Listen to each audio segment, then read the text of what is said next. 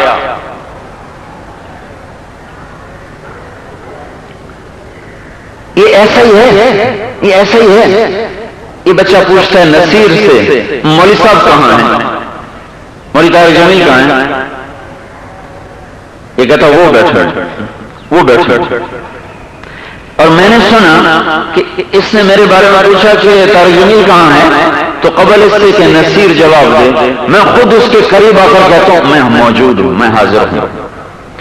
اللہ کو یہ سوال اتنا پسند آیا کہ اللہ گویا خود اس مجلس میں اتر آیا، مدینے کی مسجد میں اتر آیا اور حضور کو جواب دینے سے پہلے کہا میرے بندو تمہارے پاس ہی بیٹھا ہوں، فإنی قریب وَإِذَا سَأَلَكَ عِبَادِي عَنِّی فإنی قریب، کھل نہیں ہے درمیان میں، خود آ گیا جواب دینے، میرے محبوب کیوں نہ جواب دے؟ یہ سوال مجھے اتنا پسند آیا ہے کہ اس کا جواب مجھے خود دینے دے، میں آ کے جواب دیتا ہوں، میں خود آتا ہوں، میرے بندوں میں آ گیا، فإنی قریب، دیکھو میں تمہارے سامنے ہوں، بلاؤ اب پکارو، کیونکہ اجیب دعوت الداعی اذا دعان، مجھے جب بھی کوئی بلاتا ہے میں فوراً لبیک کہتا ہوں، فلیستجیبوا لی، میرے سوا کسی کو نہ پکارنا، میرے سوا کسی کو نہ بلانا، پھر دیکھنا میں آتا کیسے ہوں۔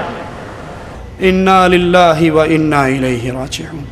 حضرت جی ان ساری باتوں کے جواب میں آپ کو قرآن کی ایک آیت سنانا چاہیں گے، فمن اظلم ممن کذب علی اللہ، اس سے بڑا گمراہ کون ہے جو اللہ پہ بھی جھوٹ باندھنے سے بات نہیں آتا۔ یہ ساری باتیں جو آپ نے اللہ کی طرف منسوب کی ہیں، اللہ نے کہاں کہی ہیں؟ قرآن میں ہے؟ قرآن کی کن آیات کا ترجمہ ہے؟ حدیث میں ہے؟ تو حدیث کون سی حدیث ہے، کون سی کتاب ہے، حدیث نمبر کیا ہے؟ انا للہ و انا الیہ راجعون۔ پھر آپ نے خالق اور مخلوق میں درمیان تشبیہ دی ہے، یہ خالق اور مخلوق میں تشبیہ دینا جائز؟ لیس کمثلہ شیء، اللہ کی تو کوئی مثال ہی نہیں ہے۔ اور اللہ آ گیا، اللہ اتر آیا، اللہ مدینے میں آیا، اللہ کہتا ہے میں تمہارے پاس بیٹھا ہوں۔ اللہ کو یہ کہنا کہ اللہ بیٹھا ہے یہی حرام ہے۔ امام مالک کہتے ہیں رحمان کا مستوی علی العرش ہونا معلوم ہے کہ وہ عرش پہ مستوی ہے، اس کا استوا علی العرش ہمیں معلوم ہے، اس کی کیفیت مجہول ہے، اس کے بارے میں سوال کرنا بدعت ہے، والایمان بہ واجب، اس پہ ایمان لانا واجب ہے۔ اللہ کے بارے میں یہ کہنا کہ اللہ مسجد میں آ گیا، اللہ مدینے میں آ گیا، اللہ نے کہا میں تمہارے پاس بیٹھا ہوں، میں تمہارے سامنے کھڑا ہوں، یہ اللہ کی توہین ہے، یہ اللہ کے اوپر جھوٹ ہے۔ اور اگر نہیں تو بتائیے قرآن کی کون سی آیات کا ہے جو ترجمہ آپ نے کیا ہے؟ بلکہ آپ نے اپنے جذبات کو اللہ کی طرف منسوب کیا، اور اللہ اپنے نبی کے بارے، نبی نے کہا تھا جو مجھ پہ جھوٹ باندھے وہ اپنا مقام جہنم میں بنا لے، اور اللہ نے کہا تھا فمن اظلم ممن کذب علی اللہ، جو اللہ پر جھوٹ بولے اس سے بڑا ظالم اور کون ہو سکتا ہے؟ الرحمن علی العرش استوى، رحمان اپنے عرش پر ہے۔ قرآن کہتا ہے اامنتم من فی السماء ان یخسف بکم الارض، کیا تم اس سے نڈر ہو جو چاہے تو زمین کو پھاڑ دے؟ ام امنتم من فی السماء ان یرسل علیکم حاصبا، تم اس سے بے خوف ہو، تمہیں اس کا کھٹکا نہیں ہے جو چاہے آسمانوں والا تم پہ پتھروں کی بارش کر دے۔ یہ تفسیر حضرت جی جو آپ نے اپنے ساتھیوں کو سنائی، ذرا اللہ کے لیے ہمیں بھی بتا دو یہ تفسیر کس صحابی نے بیان کی ہے، کس مفسر نے بیان کی ہے؟ مولانا طارق جمیل کی دعائیں سنیے۔ زلزلے کے بعد انہوں نے تقریر کی اور دعائیں کی، کہا اے اللہ تجھ سے لپٹنے کو جی چاہ رہا ہے، تیرے پاؤں پکڑنے کو جی چاہ رہا ہے، تو ہمارے سامنے آ، ہم تجھ سے لپٹ کر رونا چاہتے ہیں، ہم تجھ سے چمٹنا چاہتے ہیں، مولا آ جا، میری گود میں آ جا، آ جا، آ جا، آ جا۔ اللہ ہم تجھے کیسے سنائیں کہ تو ہماری سن لے، ہم تجھے کیسے تیرے سامنے فریاد کریں کہ تو ہماری مان لے۔ اے بادشاہوں کے بادشاہ اب سن لے، ہم تھکے پڑے ہیں، ہم شکست سے خوردہ ہوئے پڑے ہیں، ابھی تک اگر تو نے فیصلہ نہیں کیا تو اتنے بڑے مجمع کی اٹھے ہاتھ ردنا فرما اور ابھی اعلان کر دے کہ میں آ رہا ہوں، تو کہہ دے میں آ رہا ہوں، فرشتوں کو اتار دے، لشکروں کو اتار دے، جبریل کو بھیج دے، میکائیل کو بھیج دے، اسرافیل کو بھیج دے، آج کے فرعونوں کو پکڑ۔ یا اللہ مصر کا فرعون صرف 70,000 بچوں کا قاتل تھا، ہمارے فرعون تو آجا بڑی دیر ہو گئی ہے، تو آجا بڑی دیر ہو گئی ہے، تجھے تیری عزتوں کا واسطہ، ہم تجھے بلانے آئے ہیں، بچہ مار کھا کے ابا کو بلانے جاتا ہے، ہم بھی پٹ کے تجھے بلانے آئے ہیں، آجا آجا نا، تو آ جانا میرے مولا، تو آ جانا میرے مولا، ہماری جگ ہنسائی بڑی ہو گئی، اب تو آ نا یا اللہ، اب تو تیری خدائی پہ ہاتھ ڈال رہے ہیں، وہ کہہ رہے ہیں ہم خدا ہیں، تو آ کے انہیں دکھا دے۔ یا اللہ آجا آجا ہماری ضد مان لے، تو ہمارے سامنے ہوتا ہم تیرے پاؤں پکڑ لیتے، ہم تجھ سے چمٹ جاتے، ہم ضد کرتے، ہم روتے دھوتے، ہم لوٹ پوٹ ہوتے تیرے آگے پیچھے، یا اللہ ہم شور مچاتے، اب بھی ہم اپنے ایمان کے تصور میں تیرے ہی قدموں میں گرے پڑے ہیں، تیرا ہی دامن تھام رہے ہیں، ہمیں اپنی جھولی میں چھپا لے ماں، اور تو دروازے نہ کھولے تو تیرے یہ بندے اب کہاں جائیں، یہ دھتکارے ہوئے اب کہاں جائیں؟ اللہ اے موت سے زیادہ پیار کرنے والے، انا للہ و انا الیہ راجعون. یہ میرے اللہ کی توہین نہیں ہے، یہ اللہ کی بے ادبی نہیں ہے، یہ اللہ کے ساتھ گستاخی نہیں ہے. مولانا آپ کی اس جرت پر ہم صرف ایک ہی جملہ کہیں گے، انا للہ و انا الیہ راجعون. موسیٰ علیہ السلام کا قصہ آپ کو اللہ کے قرآن سے آپ کے سامنے رکھتے ہیں. وَلَمَّا جَاءَ مُوسَى لِمِيقَاتِنَا وَكَلَّمَهُ رَبُّهُ قَالَ رَبِّ أَرِنِي أَنظُرْ إِلَيْكَ قَالَ لَن تَرَانِي وَلَكِنْ انظُرْ إِلَى الْجَبَلِ فَإِنِ اسْتَقَرَّ مَكَانَهُ فَسَوْفَ تَرَانِي فَلَمَّا تَجَلَّى رَبُّهُ لِلْجَبَلِ جَعَلَهُ دَكًّا وَخَرَّ مُوسَى صَعِقًا. موسیٰ علیہ السلام اللہ کی ملاقات کے لیے گئے. کہا اللہ میں تیرے طرف تیرے چہرے کو دیکھنا چاہتا ہوں، تیری زیارت کرنا. یہ نہیں کہا جو مولوی طارق جمیل کہہ رہے ہیں تجھے اپنی گود میں بٹھانا ہے، تیرے ساتھ چمٹنا ہے، تیرے پاؤں پکڑنے ہیں، تیرے گلے لگنا ہے، تجھ سے لگ کر رونا. لا حول ولا قوت الا باللہ. صرف اتنا کہا، اے اللہ ربی ارینی انظر الی، اللہ تجھے دیکھنا چاہتا ہوں. مالک کہتا ہے لن ترانی، تو مجھے نہیں دیکھ سکتا. اس پہاڑ کو دیکھ، اگر یہ ٹہرا رہا ہم ایک تجلی اس پہ ڈالیں گے، اگر یہ ٹہرا رہا تو مجھے دیکھ لے گا. اللہ نے پہاڑ پہ تجلی ڈالی، پہاڑ ریزہ ہو گیا. موسیٰ علیہ السلام بے ہوش ہو کے گر گئے. وہ پہاڑ رب کی ایک تجلی کو برداشت نہیں کر سکا. اور یہ اللہ کے ساتھ کتنی بے ادبی ہے، کتنی گستاخی ہے، کتنی توہین والے جملے ہیں کہ اللہ تو میری گود میں آ جا، اللہ تو اور نیچے آ جا، تیرے پاؤں پکڑنے کو جی چاہتا ہے، تیرے گلے لگنے کو جی چاہتا ہے، تجھ سے چمٹ کے رونے کو جی چاہتا ہے. جب محمد الرسول اللہ کہہ رہے ہیں میں نے اپنے اللہ کو نہیں دیکھا، اور کیسے دیکھتا؟ اللہ تو نور ہے، اللہ کی تجلی ایک پہاڑ برداشت نہیں کر سکتا. اور یہ ایک ضعیف انسان دنیا کی زندگی کے اندر کہتا ہے لا حول ولا قوت الا باللہ. مولانا فرماتے ہیں فاطمہ رضی اللہ تعالی عنہا نے خادمہ سے پانی منگوایا، غسل کیا، اپنی چارپائی کو کمرے کے درمیان میں کیا، اور پھر غسل کیا، کپڑے پہنے، اور کہنے لگی علی باہر گئے ہوئے ہیں، جب علی آئیں تو انہیں بتا دینا میں نے غسل کر لیا، میں نے کپڑے پہن لیے، نہ میرے کوئی کپڑے اتارے نہ مجھے دوبارہ غسل کروائے. یہ کہا اور فاطمہ گئی، ساتھ ہی انتقال ہو گیا. لا حول ولا قوت الا باللہ. حضرت جی یہ روایت کہاں ہے؟ یہ کون سی کتاب میں ہے؟ ہمارا سوال آخری وقت تک آپ سے باقی رہے گا. اور پھر فاطمہ کو موت کی خبر کیسے ہوئی؟ اللہ اپنے نبی کو تو بتاتا ہے، نبی کو تو اختیار دیتا ہے کہ چاہے دنیا میں رہو، چاہے ہمارے پاس آ جاؤ. یہ فاطمہ رضی اللہ تعالی عنہا کو اختیار کیسے ملا؟ اور پھر قرآن کی اس آیت کا ترجمہ کیا کرو گے؟ وما تدری نفس بأي ارض تموت، کسی جان کو نہیں پتا وہ کہاں مرنے والی ہے، اس کو موت کہاں آنے والی ہے. مولانا طارق جمیل سیدوں کی تعریف بیان کرتے ہیں، ذرا سننا.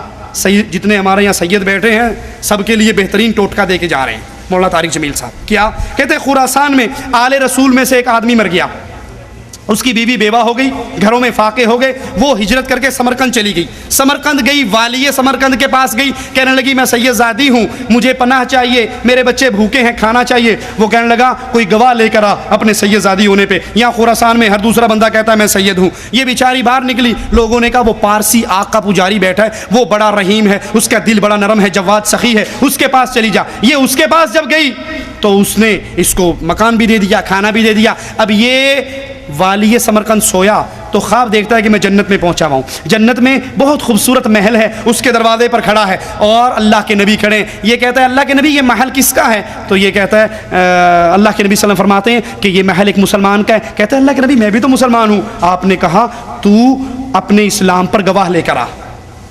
اس کو فوراً وہ بی بی یاد آ گئی.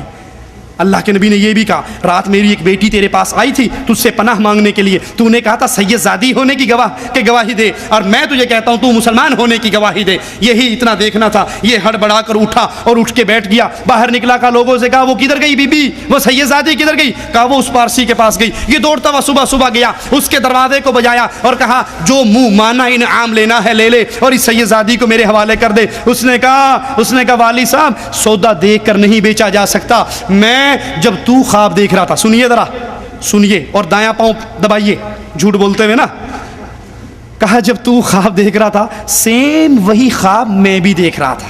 کیا بلیوٹوتھ کا پرانا زمانہ تمہارے پاس تب آیا, اندر ہی اندر لائنیں مل گئی. ایک جوال سے 2 بندوں سے بات ہو رہی ہے. کہا وہ خواب جو تو دیکھ رہا تھا سیم وہی خواب میں دیکھ رہا تھا. جب نبی نے تجھے کہا تھا نا کہ گواہ پیش کر اپنے ایمان پر, تو مجھے کہا تھا تو نے میری بیٹی کو پناہ دی نا, جا یہ محل میں نے تجھے دیا. والی صاحب میں رات تک پارسی تھا, اس سید زادی کے اپنے گھر میں آنے کے بعد میں مسلمان ہو گیا. سب سے مقدس نسل خراسان میں ایک آل رسول میں سے شخص کا انتقال ہوا.